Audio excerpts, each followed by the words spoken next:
The passing of Tupac Shakur has been getting investigated once again by a new police force, as new updates in technology over the last 2 decades has been making the ability to find new evidence in this case much easier. As just recently it would be announced, Snoop Dogg arrested in connection to the Tupac Shakur incident. Police are questioning a recent interview by the rapper who claims that he was supposed to be in the BMW with Tupac and Suge Knight. You were with Tupac, though, in regards to Tupac.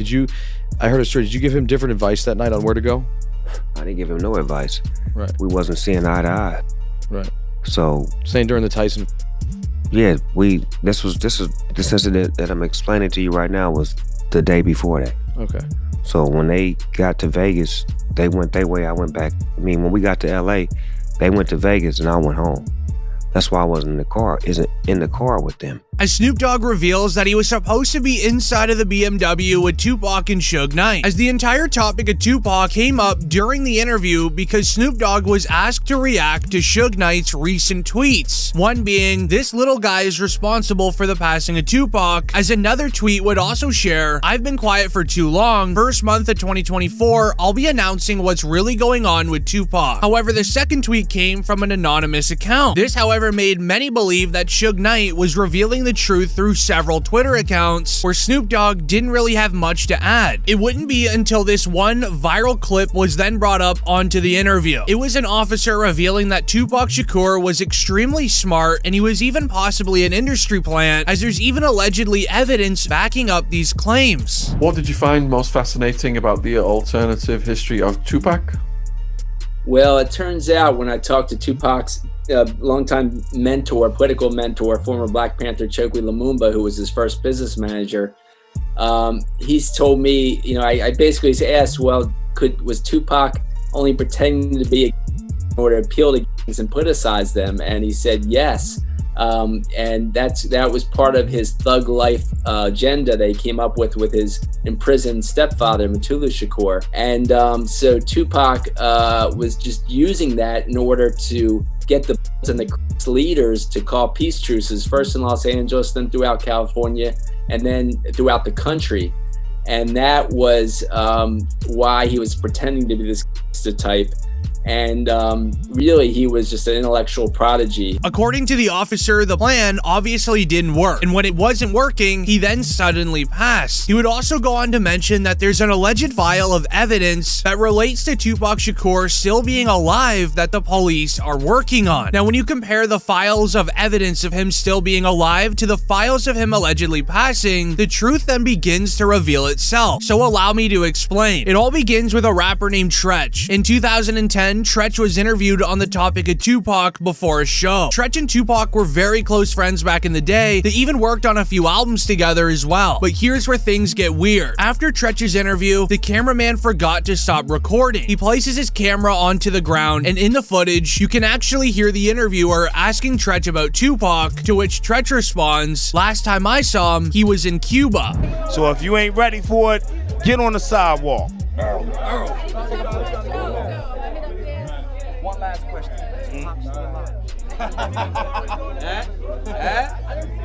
Nobody knows. Y'all good? Yeah, we good. Thanks a lot, man. Last time I saw him, he was in church.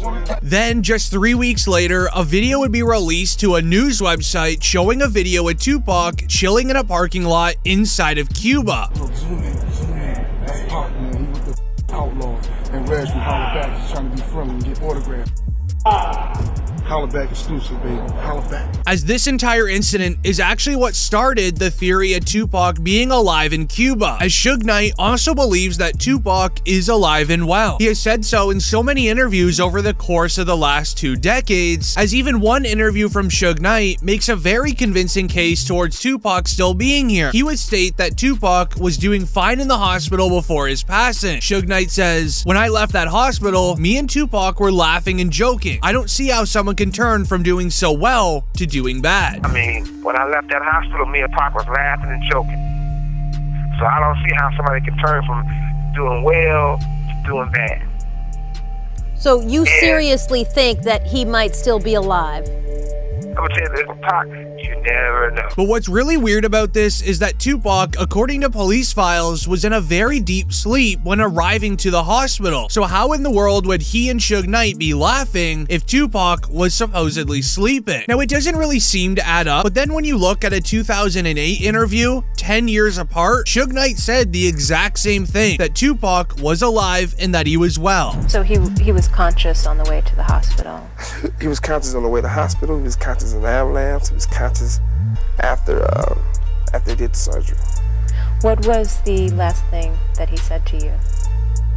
They love me. However, the concerning part was after this 2008 interview, 2 weeks later, Suge Knight almost lost his life at a nightclub when a man used a firearm in his direction 6 times. Suge Knight immediately was hesitant to tell the police anything. He immediately knew that it was likely from him talking about Tupac in an interview. Suge Knight Jr., Suge Knight's son, would also make the exact same mistake. In 2018, Suge Knight's son took it to Instagram to state that Tupac was alive and well, and that he was living in Malaysia. Then right after Suge posted it, he would then post another photo to Instagram showing a text conversation where someone said, "You said too much, it's now time for you to go." Suge Knight Jr. would begin panicking in the moment as he would begin posting several photos of Tupac alongside modern day celebrities such as 50 Cent and Beyonce. He really made it seem like someone was going after him for leaking all of this info, as even on the photo with Tupac and Beyonce, he captioned it, "He never left us, but they'll be after me soon." Now, while some believe that it was all a publicity stunt for Suge Jr. to gain social media clout, others believe that it was actually factual, as Suge Jr. would be the one to know more about the case than anyone else in the world, considering who his father is. Now, when you compare all of that evidence to the police files of Tupac's passing, something has got to be missing, and you see if you can find it. The police recently arrested a man named Keefe D in connection to this crime. For 27 years, the family of Tupac Shakur has been waiting for justice. We are here today to announce the arrest of 60-year-old Dwayne Keith Davis, aka Keefe D, of Tupac Shakur.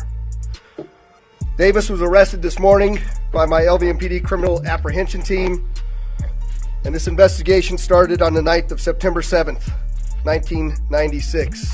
It has taken countless hours, really decades, of work by the men and women of our section to get to where we are today. As on September 7th, 1996, Tupac was in Las Vegas with the head of his record label, Suge Knight. The two were off to the MGM Grand to watch a Mike Tyson match, as after it was over, heading out into the lobby, they would then spot an op and an altercation would then brew up. Suge Knight and their entourage went to the Mike Tyson at the MGM Grand.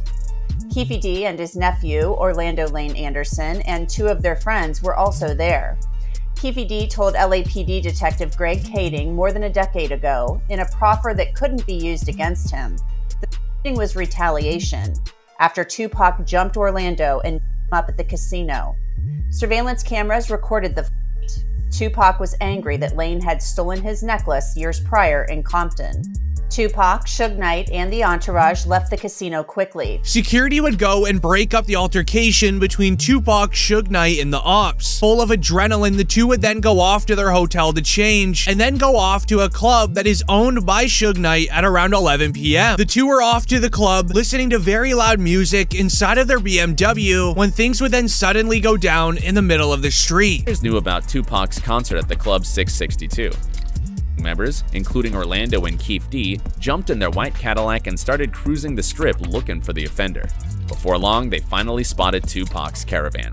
At the intersection of East Flamingo Boulevard and Koval Lane, the white Cadillac pulled alongside the black BMW with Suge on the driver and Tupac on the passenger seats. The back window of the Cadillac rolled twice in the chest, once in the arm, once in the thigh. With the incident being a mystery for over a decade on what truly happened, we finally have answers. The police started investigating a very concerning interview by a man named Keefe D on DJ Vlad's show. As during an interview, it begins with Keefe D detailing the moments of finding Tupac and literally pulling up on him. And Bubble Up was the driver, and Baby Lane and Freaky were in the back seat.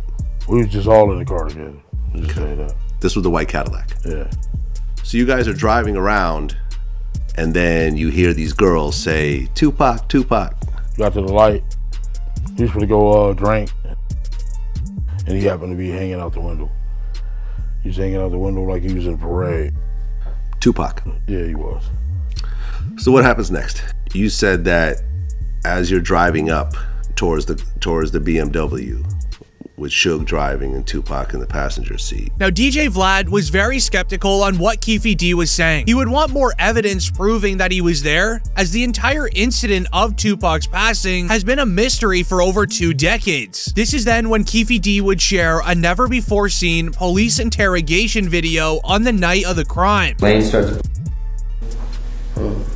You say Suge looks over, he sees you. He looks right at you. Yeah, he looked at me. Okay. When he looks over at you, and then, you know, Tupac's busy getting evidently, the story is Tupac's trying to either get out of the back seat or something. Yeah, what do you see happening inside of their car? I seen him going Suge head. I thought he was.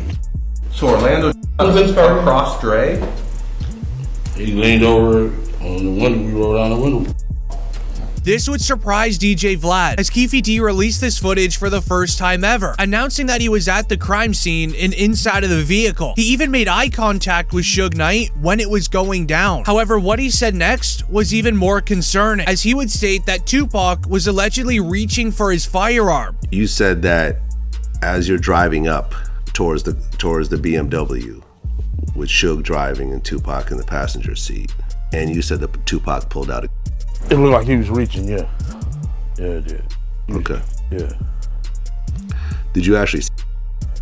No, once he got the reaching, I got the ducking. So, someone from your car... That's what happened. ...started at Tupac and Suge. Now, during the police's interrogation, they also were able to find Keefe D's official reaction to Tupac passing. It actually goes and shows his true emotions, and that he ends up regretting the whole entire incident. Yeah, I hate it happened, dog. You know, I really do, man. Cause it took a lot of people's lives, dude. I hate it happened. Probably to God. I feel they should, you know, that was wrong, man. It was just wrong, purely wrong. You know what I'm saying? I wish it had never happened. You know what I'm saying? That's my opinion on it. It never happened, dude. You know what I'm saying? I lost my Colombian plug. You know what I'm saying? Been having affairs up for 15 years.